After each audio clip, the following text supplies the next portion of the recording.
Shalom dan selamat pagi teman-teman semua. Mari sama-sama kita mempersiapkan hati kita untuk memasuki ibadah kita pada hari ini.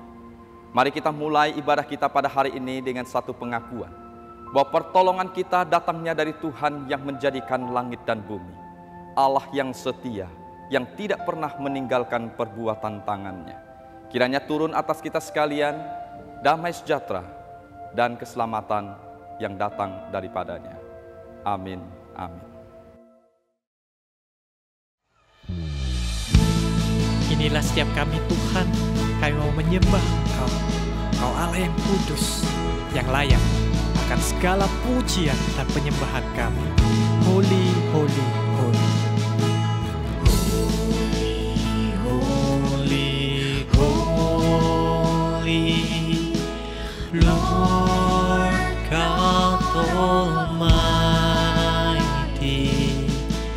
Early in the morning, our song shall rise to Thee. Holy, holy, holy, merciful and mighty, God in three persons, blessed Trinity. Engkau Allah yang suci, suci, suci. Suci, suci, suci, Tuhan Maha Kuasa.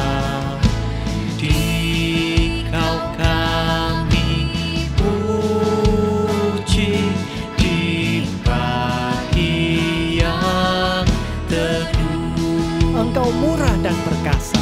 Suci, suci, suci, murah dan perkasa. Allah Tritunggal, agung namamu. Segala pujian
Mari kita bersatu dalam doa.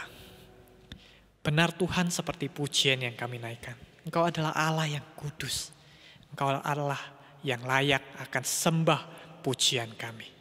Oleh sebab itu Tuhan, kami mau datang kepadamu dengan hati yang hancur, dengan kerendahan hati kami. Datang beribadah ke rumah-Mu. Ampuni kami Tuhan akan segala pelanggaran kami yang telah kami perbuat. Kami mau datang, menyembah Engkau, memuji Engkau, dan mendengarkan kebenaran firman-Mu. Hadirlah bersama-sama dengan kami Tuhan. Hadirlah di dalam rumah kami masing-masing. Di dalam satu nama, Yesus Kristus, kami sudah berdoa. Amin.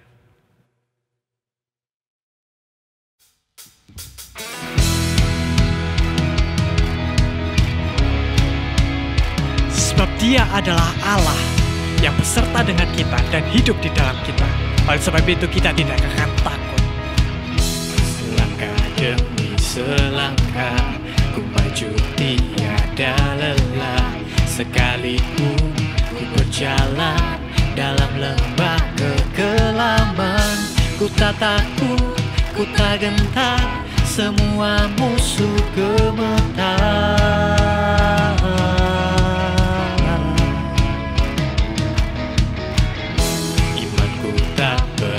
Besar, cukup sebutir pun dahsyat, karena Dia yang bekerja, bukanlah kuat gagahku. Ku tak takut, ku tak gentar, semua musuh gemetar. Semua musuh gemetar.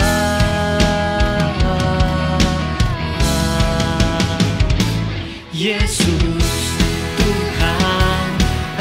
selalu bekerja di dalam hidupku dan telah menjadi kuatku. Sekarang aku selalu kan meninggikanmu, kesetiaanmu besar di dalam.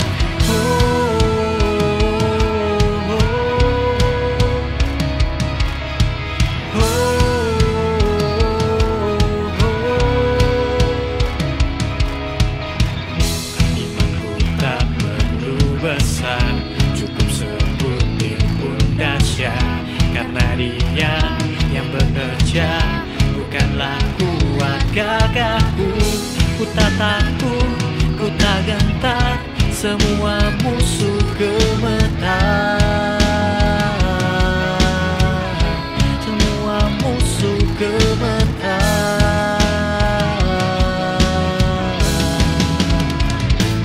Yesus Tuhan, Engkau yang selalu bekerja dalam hidupku dan telah menjadi kuatku.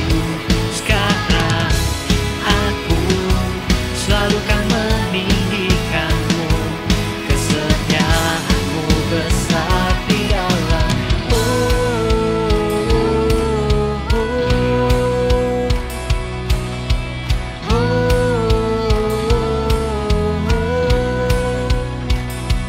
Bila kau di sisiku, pada siapa ku takut, karena Kaulah perisai dan kuatku. Bila kau di sisiku, pada siapa ku takut, karena Kaulah perisai dan kuatku.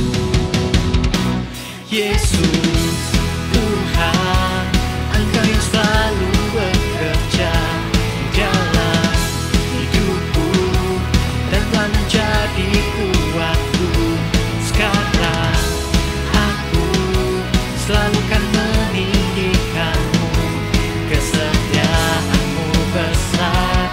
Yesus Tuhan, Engkau yang selalu bekerja dalam hidupku dan telah menjadi kuatku.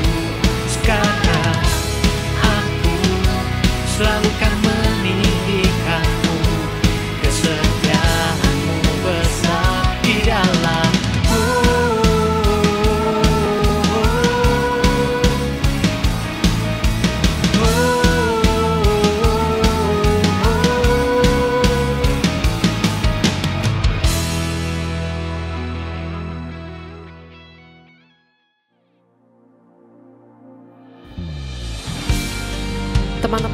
saat ini dengan pujian ini, dengan lagu ini, kita mau menyatakan kepada Tuhan, Tuhan pakai hidup kami, Tuhan berkati hidup kami supaya kami serupa akan Kristus. Jadikan lagu ini sebagai doa kita bersama, bahwa hidup kita bukan tentang kita, tetapi tentang Kristus di dalamnya. Hembuskanlah nafasmu, penuhiku,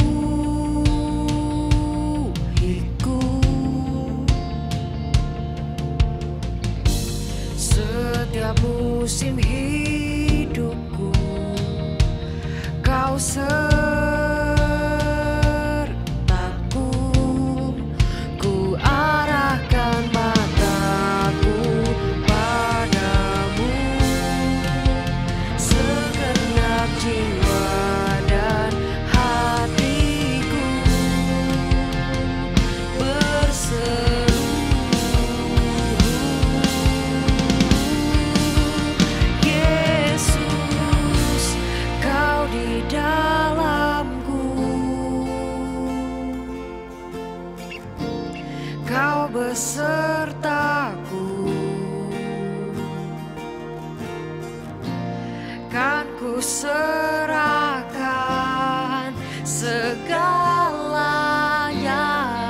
untuk jadi seperti-Mu. Ya Tuhan, hidup kami bukan tentang kami lagi, tetapi tentang Engkau yang berkarya dalam hidup kami. Kiranya Tuhan, lagu ini jadi doa kami, Engkau yang mengubah hidup kami serupa akan Engkau dan menjalankan kehendak-Mu, Tuhan. Bukan lagi ku hidup, bukan lagi ku hidup untuk diriku,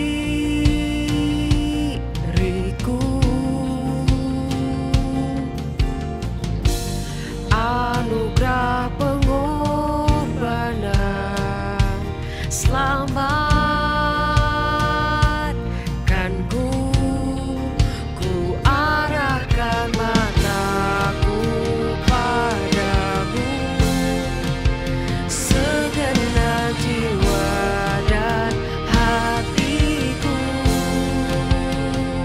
berseru,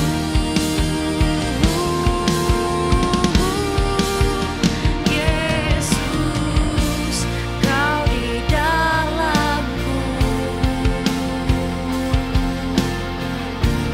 Kau besertaku, kan ku serahkan segalanya, kan ku serahkan segalanya untuk jadi seperti-Mu. Ku di dalam-Mu, Kau penyelamatku, segenap hidupku ku jadikan persembahan yang hidup. Tiada kuasa yang dapat pisahkan ku dari kasih-Mu. Kau menuntunku berdiam dalam-Mu, ku hidup bagi-Mu.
Shalom teman-teman youth yang dikasih oleh Tuhan. Kita bersyukur pada minggu ini kita kembali bisa bersama-sama merenungkan akan kebenaran firman Tuhan. Pekan ini kita akan menggumulkan sebuah tema yaitu berjudul Simple Church. Apa yang akan kita eksplorasi bersama-sama di pekan ini? Marilah kita bersama-sama persiapkan diri. Sebelumnya kita tundukkan kepala, kita bersatu di dalam doa dan mohon pimpinan Tuhan. Tuhan, kami saat ini datang ke hadirat-Mu di dalam doa, mempercayai bahwa Engkau adalah Allah yang hadir. Engkaulah Allah yang berkuasa atas semesta dan atas kehidupan kami. Dan kami bersyukur di dalam kehidupan kami sepanjang hari-hari ini adalah kehidupan yang Engkau perhatikan dan tiada satupun dari bagian kehidupan kami yang terlewat oleh Engkau. Kami bersyukur juga pada hari ini kami punya kesempatan untuk merenungkan firman Tuhan. Pimpin kami untuk bisa menjadi gereja sebagaimana Tuhan memanggil kami sejak pada mulanya. Terima kasih Tuhan, pimpin setiap kami baik yang berbicara maupun yang mendengar. Oleh karena kami berdoa di dalam nama Tuhan Yesus Kristus. Amin. Teman-teman, ada seorang penulis yang bernama Michael Frost. Ya, dia berkata dan menantang gereja-gereja untuk mengajukan sebuah pertanyaan kurang lebih seperti ini. Seandainya gereja dan semua orang Kristen itu lenyap dari muka bumi, kira-kira apa yang dunia akan katakan? Apa yang keluarga kita katakan jikalau kita mungkin tiba-tiba lenyap? Apa yang akan dunia katakan? Tetangga kita, teman-teman sekolah, teman-teman kuliah, teman-teman kerja. Apa yang mereka katakan jikalau semua gereja dan orang-orang Kristen itu lenyap dari dunia ini? Teman-teman, apakah mereka akan kemudian bersuka cita? Yes, akhirnya dia hilang juga, ya dia nggak ada lagi. Yeay! Atau justru mereka akan merasa berduka cita. Mereka merasa kehilangan oleh karena sedih sekali. Ini orang-orang yang sangat berharga, orang-orang yang peduli sama aku, orang-orang yang berbeda dari yang lainnya. Dan kini mereka sudah tidak ada lagi. Ada sebuah kisah teman-teman. Suatu pub ya, tempat minum di Melbourne, Australia. Di situ ada 6 pub yang hampir bangkrut. Tetapi ada sebuah pengelola dari grup hotel itu kemudian menyerahkan akan bisnis mereka ini kepada sebuah gereja. Ya, gereja itu rindu untuk mengelola ya gabungan dari beberapa gereja ini kemudian mengadopsi akan pub tersebut dan mengganti fungsinya menjadi gereja. Ya, menarik ya, sebuah pub tempat minum diubah jadi gereja. Nah, bar terdepan yang biasanya dipakai untuk mengambil minum begitu ya, kemudian diubah menjadi sebuah tempat di mana anak-anak muda itu bisa nongkrong. Ya, semula ini adalah bar di mana itu air alkohol ya bisa mereka nikmati, diubah menjadi coffee bar. Ya, menjadi kopi yang tentu saja lebih ramah bagi orang-orang anak-anak muda, orang-orang percaya di gereja begitu ya. Dan akhirnya pub ini yang semula dipenuhi dengan alkohol berubah dengan satu tempat yang dipenuhi dengan aroma kopi di mana-mana. Ya, kita mungkin bayangin, wah kayaknya asik banget nih konsep gerejanya, keren gitu ya. Ada banyak pujian memang yang datang bagi para pemimpin gereja yang kemudian sudah berusaha inovatif, kreatif, dan tentu saja penuh dengan tantangan. Nah, tapi di sisi lain juga ada orang-orang yang kemudian ngomongin gitu, dan omongannya nggak disangka-sangka. Ya, mereka berkata seperti ini, ada seorang lokal yang biasanya datang dan minum di pub tersebut, dia berkata seperti ini.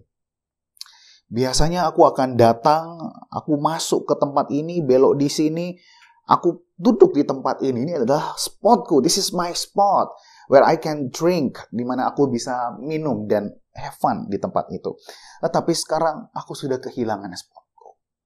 Lalu ada orang lain yang juga berkata, aduh saya sangat sedih sekali dan ya ada banyak pub lain yang aku bisa kunjungi yang mungkin aku tidak akan pergi ke tempat ini lagi. Saudara, teman-teman, apa jadi yang sebetulnya disebut dengan gereja? Apa yang kemudian gereja akan lakukan ketika ada orang-orang yang sebetulnya mau datang dan kemudian apa yang gereja lakukan terhadap mereka? Apakah itu sebetulnya gereja? Teman-teman, saya akan membacakan firman Tuhan yang teman-teman juga bisa simak bersama-sama di dalam Kisah Para Rasul, pasal yang kedua, ayat yang 41 sampai 47. ini adalah salah satu cikal bakal atau prototipe dari gereja yang sebetulnya simple, tetapi bukan sesimpel kita kemudian serta-merta mengikuti apa yang ada di zaman ini ya.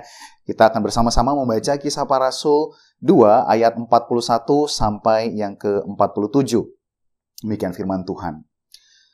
Orang-orang yang menerima perkataannya itu memberi diri dibaptis. Dan pada hari itu jumlah mereka bertambah kira-kira 3.000 jiwa.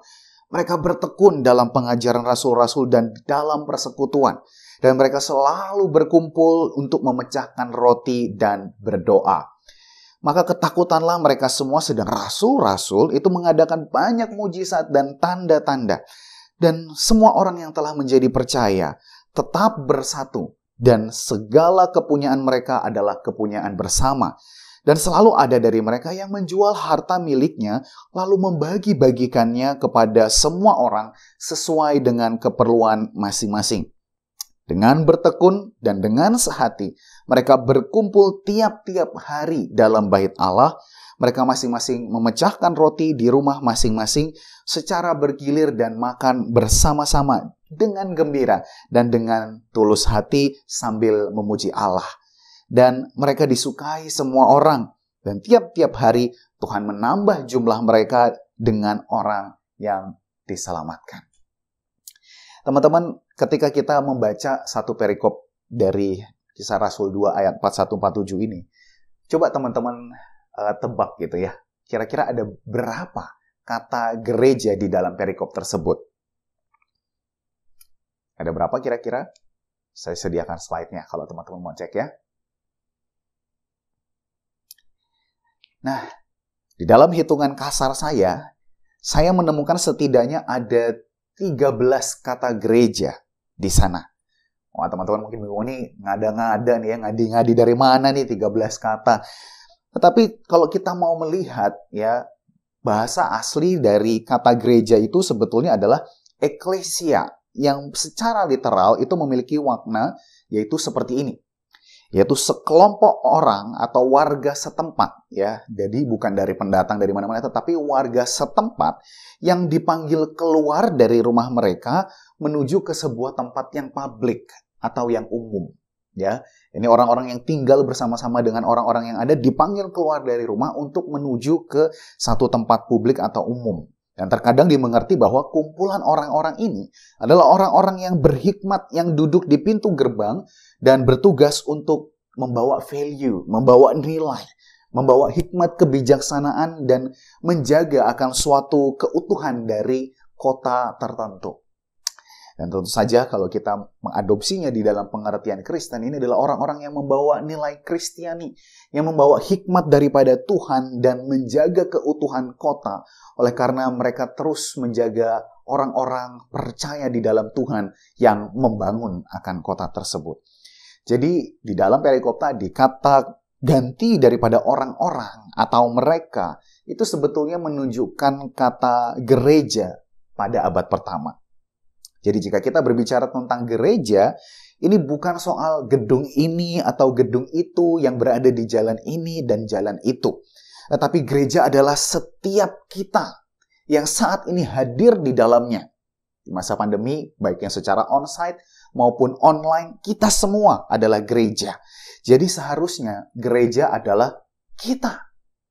Tetapi yang menjadi pertanyaan penting adalah, apakah kemudian kita adalah sebagaimana firman Tuhan itu katakan tentang apa itu gereja. Teman-teman, firman Tuhan mengatakan bahwa gereja pertama-tama seperti di dalam teks Kisah Para Rasul adalah yang pertama. Mereka adalah orang-orang yang menerima akan pengajaran Tuhan. Ayat 41-42 mengatakan mereka menerima akan perkataan Petrus, dibaptis, lalu bertekun dalam pengajaran dan dalam persekutuan. Ketika saya kemudian menyelidiki gitu ya, kata menerima, ternyata ini bukan kata yang sekedar kemudian mendengarkan akan khotbah. Kata ini secara unik 7 kali digunakan oleh Lukas. Ya, Lukas adalah penulis Injil Lukas dan juga menulis kitab Kisah Para Rasul ini. Dan ketika Lukas menggunakannya, sebetulnya kata menerima ini ada nuansa menyambut gitu ya, menyambut, menerima.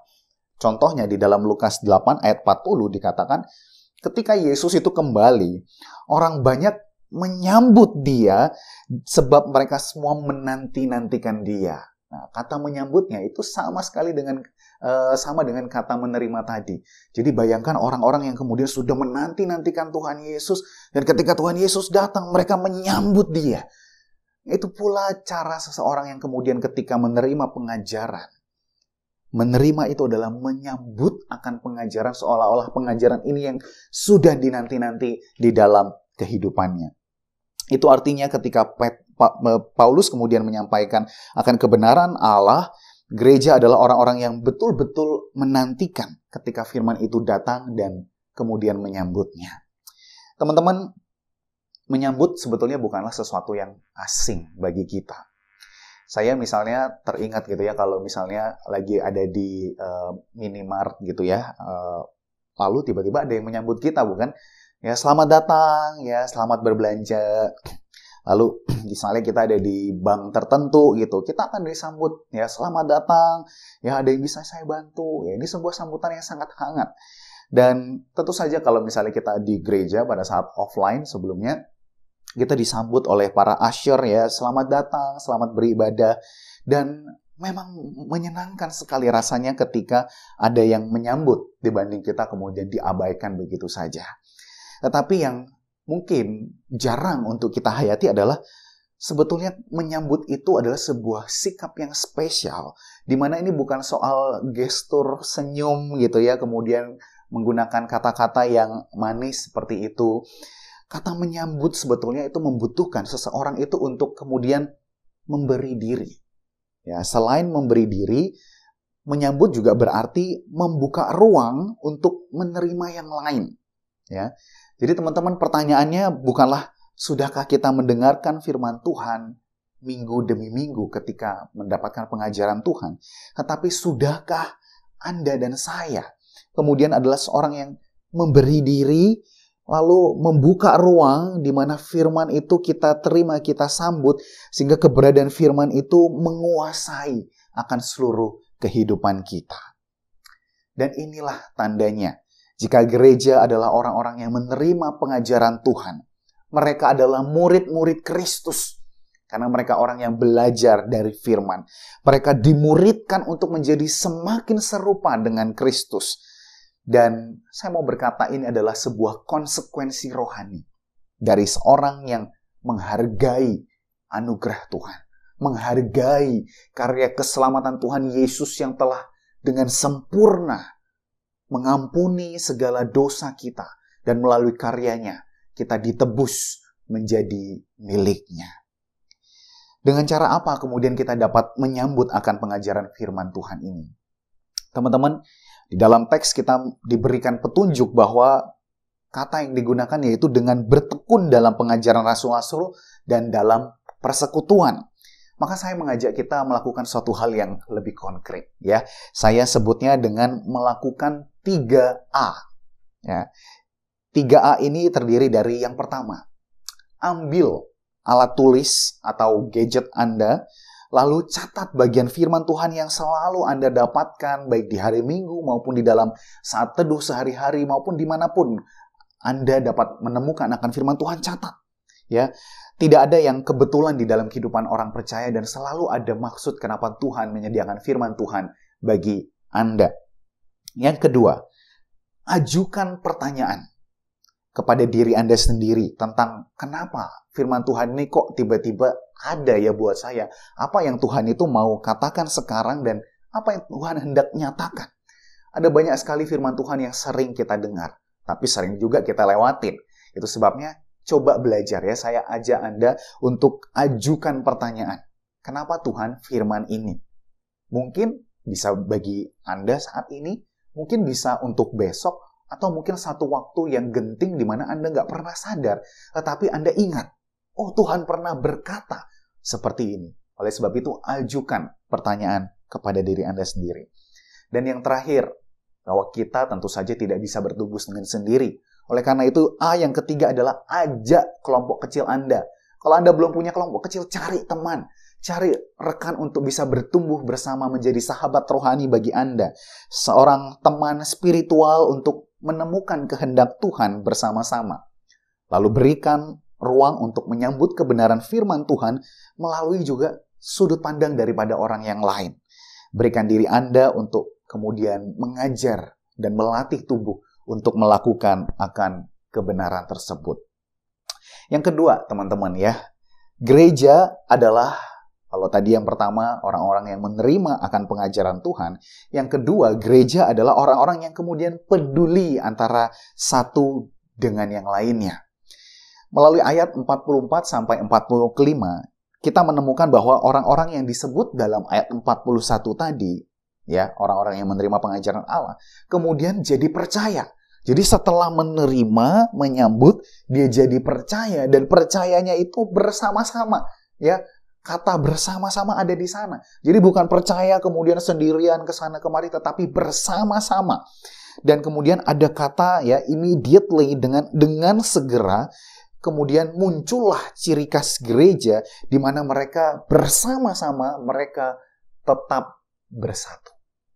Mereka tetap bersatu. Kesatuan itu tercermin ya dengan kepedulian di mana segala kepunyaan mereka menjadi kepunyaan bersama. Hal ini bukan berarti mengajarkan seperti negara lain gitu ya, yang mengajarkan tentang komunisme, di mana nggak ada tuh yang namanya kepemilikan pribadi. Nggak seperti itu. Kalau kita lihat dari contoh-contoh yang ada di Alkitab, khususnya ayat 46, toh mereka dikatakan tetap punya kok rumah masing-masing. Atau rekan-rekan yang mungkin familiar dengan kisah di Alkitab seperti Ananias dan Safira, di sana dikatakan bahwa ya Petrus berkata kepada mereka bahwa kamu tetap punya kok tanah itu, kamu tetap punya kok apa yang kamu miliki, hanya sebagian saja yang kamu bisa jual dan sisanya akan kembali kok kepadamu. Jadi tidak ada yang kemudian melepaskan, menjual rumah, menjual segalanya buat sesamanya. Nggak seperti itu juga ya. Tapi kita perlu ingat dalam konteks jemaat mula-mula, kita melihat ada 3.000 penambahan jiwa yang baru. Dan yang tentu saja kalau kita lihat sebagian besar itu adalah orang-orang yang berkekurangan. Ya, 3.000 jiwa dan mereka ada banyak yang berkekurangan. Sehingga ini adalah sebuah hal yang menjadi keharusan, bukan karena mereka mau kemudian memegahkan diri dengan jumlah dan ada ketimpangan di sana, tetapi mereka mau melakukan sesuatu bagi yang lainnya. Mereka menjual harta supaya di dalam kehidupan bersama mereka itu bisa bertahan bersama-sama. Itu sebabnya menjual harta itu adalah sebuah keharusan pada saat itu. Jadi poinnya bukanlah soal kemudian jual harta buat orang lain. Tetapi poinnya adalah bukan soal pemberian, tetapi soal hati yang mau peduli antara yang satu dengan yang lainnya. Kalau untuk menunjukkan kepedulian ini harus menjual sesuatu sehingga yang lainnya bisa bertahan, mereka akan lakukan itu. Sehingga apa yang akan kita lakukan hari ini demi menunjukkan kepedulian bagi sesama kita? Mungkin ada yang sedang membuka usaha. Kita bisa mendoakannya. Kita bisa datang dan menguatkannya.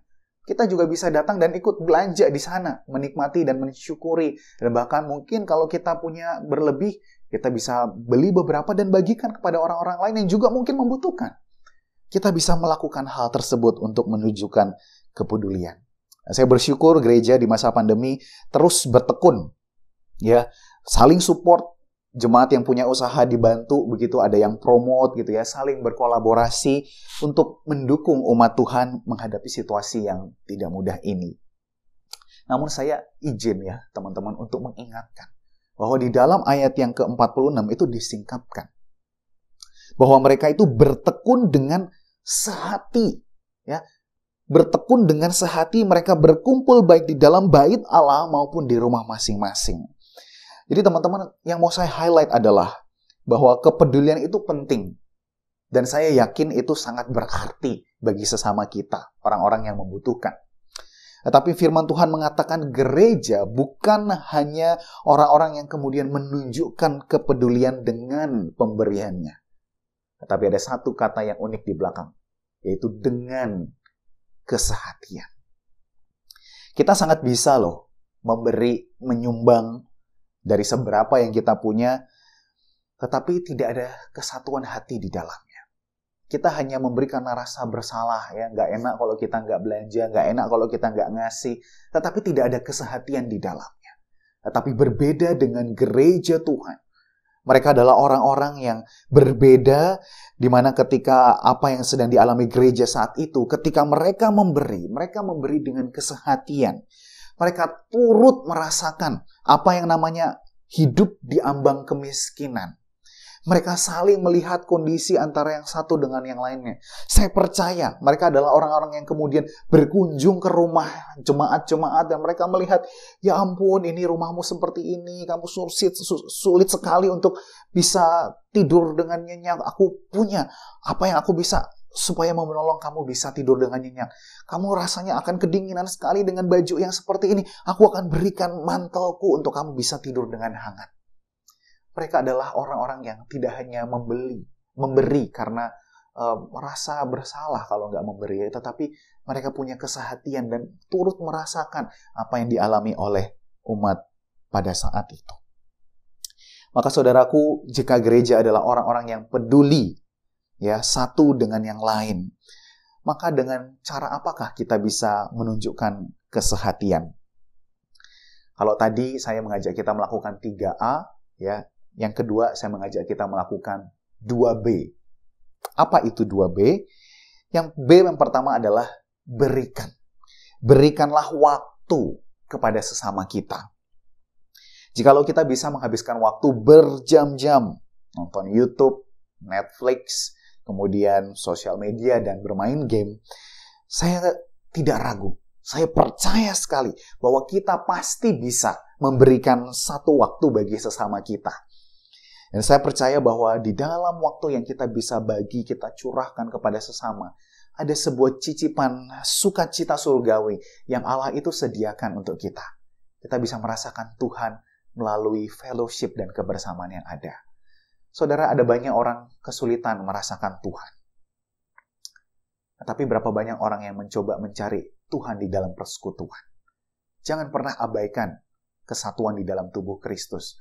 Karena di dalam tubuh Kristus, kita saling membagi-bagikan Kristus. Menolong mereka yang saat ini mungkin sedang tidak bisa melihat Tuhan. Berikan waktu untuk kita bisa menghadirkan Tuhan di dalam komunitas. B yang kedua, teman-teman. Tidak hanya kemudian kita beri waktu, tetapi yang kedua adalah kita berjalan bersama di dalam kehidupannya. Jika gereja kita rindu lebih ramai pendatang, lebih ramai viewers, buatlah atraksi, ya, hal-hal yang aneh-aneh gitu, yang unik, yang keren gitu ya, effort lebih, pasti viewers, gereja akan lebih banyak orang yang datang.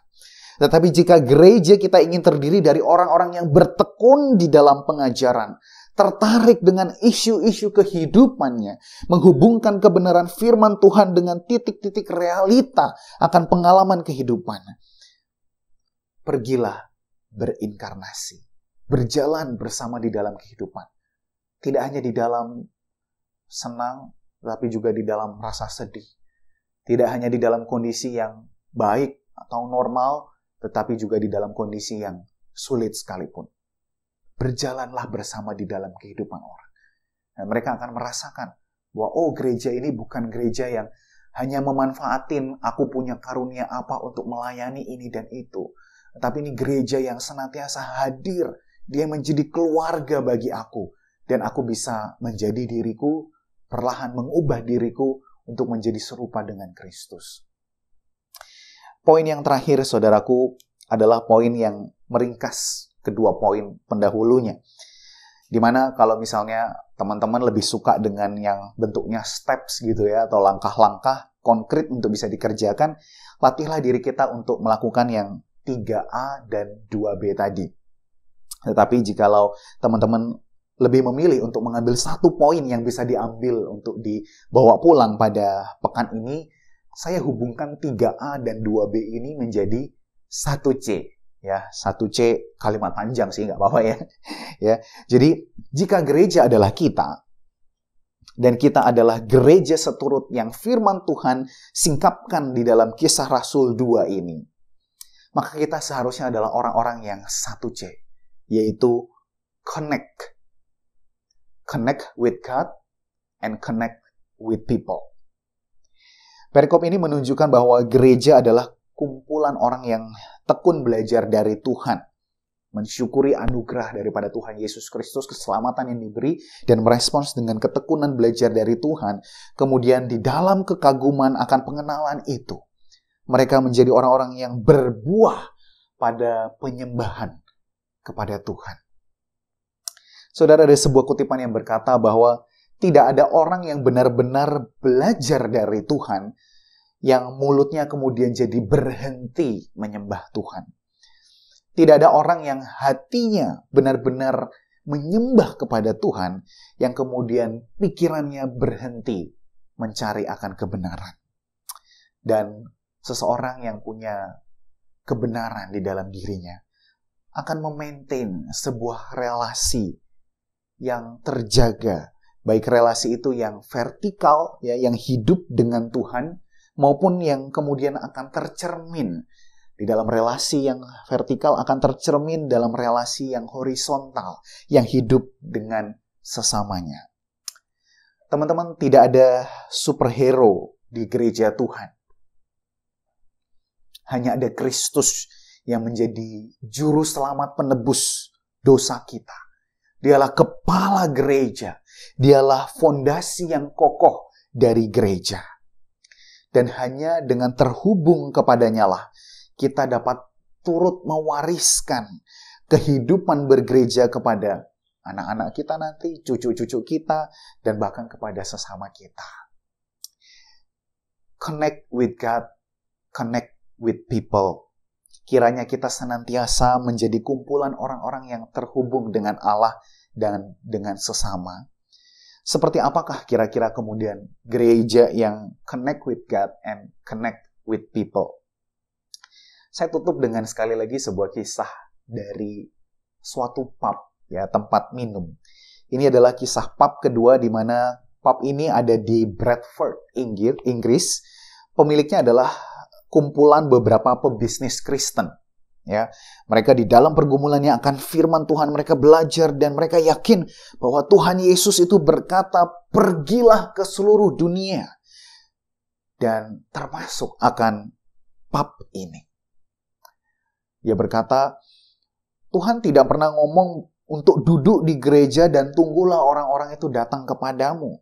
Tetapi ia berkata, pergilah ke seluruh dunia. Dan aku yakin setelah aku belajar firman Tuhan, melihat lingkungan yang ada, termasuk di dalam pub ini.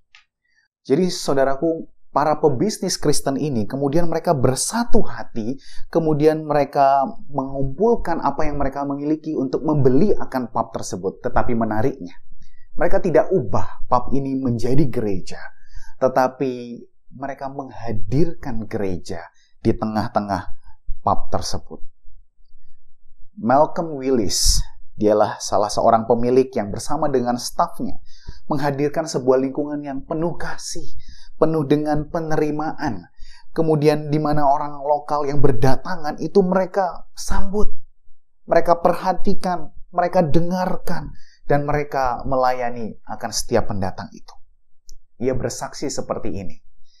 Pada umumnya orang-orang itu yang datang itu nggak mau dengerin yang namanya Tuhan Yesus, tuh nggak mau.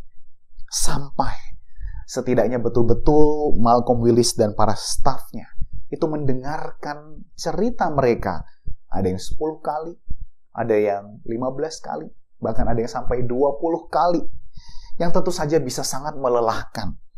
Tetapi surprise-nya adalah ketika kemudian mereka didengarkan, mereka tiba di satu titik, mereka terbuka dan bertanya, maukah kamu mendoakan saya? Teman-teman, gereja bukanlah tempat, gereja adalah kita. Dan kiranya melalui kasih karunia dan anugerah di dalam waktu Tuhan, Ia mengizinkan kita di masa pandemi ini boleh menjadi berkat dan menjadi gereja bagi sesama kita. Gereja yang connect with God and connect with people. Lewat kelompok kecil, lewat persekutuan-persekutuan yang ada, kita diubahkan menjadi gereja yang sejati. saling belajar menjadi murid kehidupan antara satu dengan lainnya. Saling belajar menjadi murid Kristus yang tekun menyambut akan firman. Punya hati yang terbuka untuk berinkarnasi menyambut sesama kita. Simple church is not a busy church. Gereja yang simple, yang sederhana bukanlah gereja yang sibuk dengan aktivitas yang banyak sekali. Simple church is a living church of a living God. Gereja yang sederhana, seperti kita belajar dalam Kisah Rasul 2, adalah gereja yang hidup, yang aktif, dari Tuhan yang hidup dan aktif, menyertai kita, menghubungkan kita dengan sesama, dan menjadi berkat bagi kemuliaan namanya. Amin. Mari kita berdoa.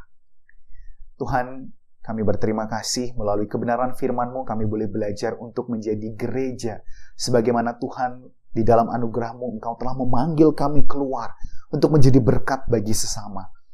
Tetapi Tuhan, di dalam seiring panggilan-Mu itu kami rindu juga untuk kami senantiasa boleh dibentuk di dalam persekutuan.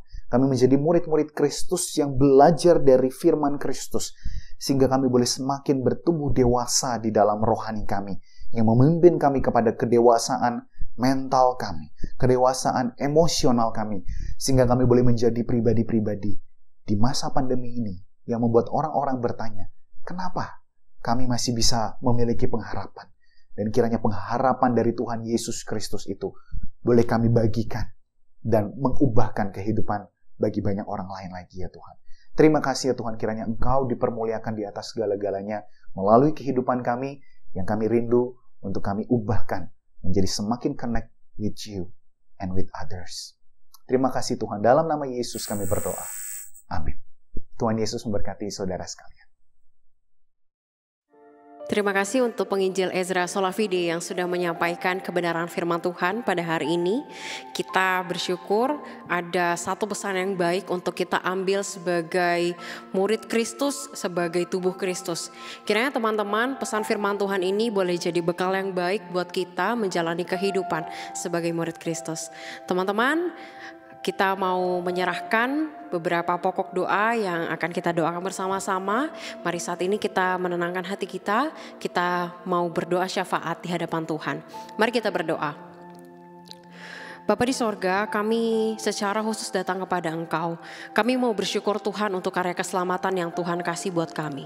Karena karya keselamatan itu kami boleh Tuhan diizinkan kembali berelasi dengan Bapa sendiri. Dan bahkan memperbaiki relasi kami dengan manusia, dengan sesama kami yang sudah percaya ataupun yang belum percaya. Kami tahu ini adalah privilege buat kami. Dan kiranya Tuhan, kami sebagai murid Kristus, kami tidak mensia-siakan privilege yang datang dari Tuhan ini. Dan kami Tuhan mau datang kepada Engkau. Kami minta ampun Tuhan ketika kami di sekolah, kami di tempat kuliah kami di tempat kerja kami di lingkungan pertemanan kami, pergaulan kami. Kalau kami ini malu Tuhan untuk menjadi seseorang yang rohani, untuk menjadi seseorang yang berusaha untuk hidup kudus, berusaha mengejar keserupaan kepada Tuhan. Maafkan kami Tuhan ketika kami melihat menjadi serupa dengan dunia ini adalah hal yang lebih keren, adalah hal yang lebih baik untuk kami kejar daripada kami mengejar keserupaan pada Kristus. Tuhan ampuni sikap kami dan berikan kami pembaharuan mindset, cara pikir dan juga cara kami bertindak, cara kami memutuskan bersikap. Sehingga ketika kami menjalani kehidupan kami di dunia ini, kami melihat yang precious, yang terutama adalah mengejar keserupaan akan Kristus, memuliakan Tuhan, dan menggunakan hidup kami ini sebagai persembahan yang hidup, yang kudus dan yang berkenan kepada Tuhan. Dan Bapa, kami mau menyerahkan Tuhan, ketika beberapa minggu ke depan kami sudah akan menyelesaikan tahun ini, kami mau menyerahkan Tuhan apa yang sedang kami gumulkan sekarang. Mungkin Tuhan ada yang kami sudah mulai memikirkan masa depan kami, baik itu sekolah kami, studi kami, ada kami yang memikirkan untuk studi lanjut, ada kami Tuhan yang memikirkan untuk pindah kerjaan, mungkin Tuhan pindah kantor. Kami juga yang bingung untuk kami meneruskan sekolah atau tidak. Kami memohon Tuhan kepada Engkau. Kiranya Tuhan sendiri yang boleh memimpin langkah kehidupan kami. Ketika kami merancangkan sesuatu, mengharapkan sesuatu, biarkan kami berharap di dalam Tuhan. Kami merancangkan bersama-sama dengan Tuhan. Bukan kehendak kami pribadi, tetapi kami belajar untuk tunduk kepada kehendak Tuhan. Dan Tuhan, kiranya ketika pertimbangan-pertimbangan muncul dan kami siap untuk memutuskan, semuanya itu berasal dari Tuhan juga. Kami menyerahkan masa depan kami ke dalam tangan Tuhan. Kami percaya masa depan kami akan baik di dalam Tuhan, bukan karena kami yang mengusahakannya, tetapi karena Tuhan yang merancangkannya dengan sangat indah dalam master plan Tuhan. Ini doa kami Bapa, di dalam nama Tuhan Yesus kami berdoa. Amin. Pengakuan iman rasuli. Aku percaya kepada Allah, Bapa yang Maha Kuasa, Khalik langit dan bumi, dan kepada Yesus Kristus, anaknya yang tunggal Tuhan kita, yang dikandung dari Roh Kudus, lahir dari anak darah Maria, yang menderita sengsara di bawah pemerintahan Pontius Pilatus, disalibkan, mati dan kuburkan, turun ke dalam kerajaan maut. Pada hari yang ketiga, bangkit pula dari antara orang mati, naik ke surga, duduk di sebelah kanan Allah, Bapa yang Maha Kuasa, dan dari sana Ia akan datang untuk menghakimi orang hidup dan yang mati. Aku percaya kepada Roh Kudus, gereja yang kudus dan am, persekutuan orang kudus, pengampunan dosa, kebangkitan tubuh, dan hidup yang kekal. Amin. Mari saat ini kita mau menutup ibadah kita dengan menyatakan bahwa kita mau meresponi panggilan Tuhan, kasih Tuhan di dalam hidup kita. Kaulah harapanku, hidupku dalam-Mu. Terima kasih Tuhan, Kau selamatkan hidupku. Dengan apa kan ku balas segala kebaikan-Mu? Segenap hatiku menyembah-Mu Yesus, ku bersyukur padamu. Dengan apa kan ku balas Segala kebaikan-Mu Tuhan, segala kebaikan-Mu? Segenap hatiku menyembah-Mu Yesus, ku bersyukur padamu selamanya.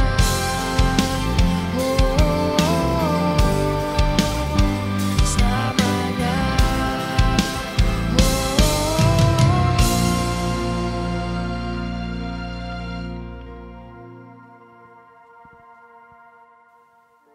Teman-teman yang dikasihi Tuhan, kita akan mengakhiri ibadah kita pada hari ini.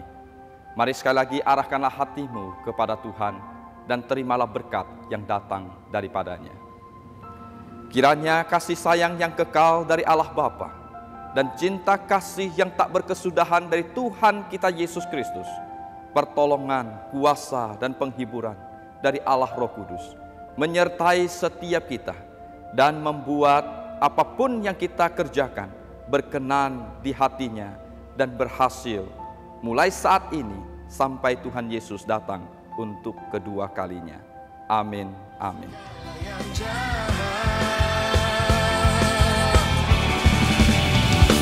Tak mau ku hidup bagi dunia ini lagi.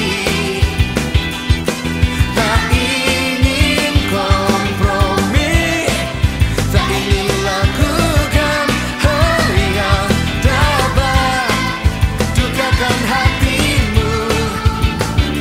Tak mau ku hidup di luar tutur kata firman-Mu yang telah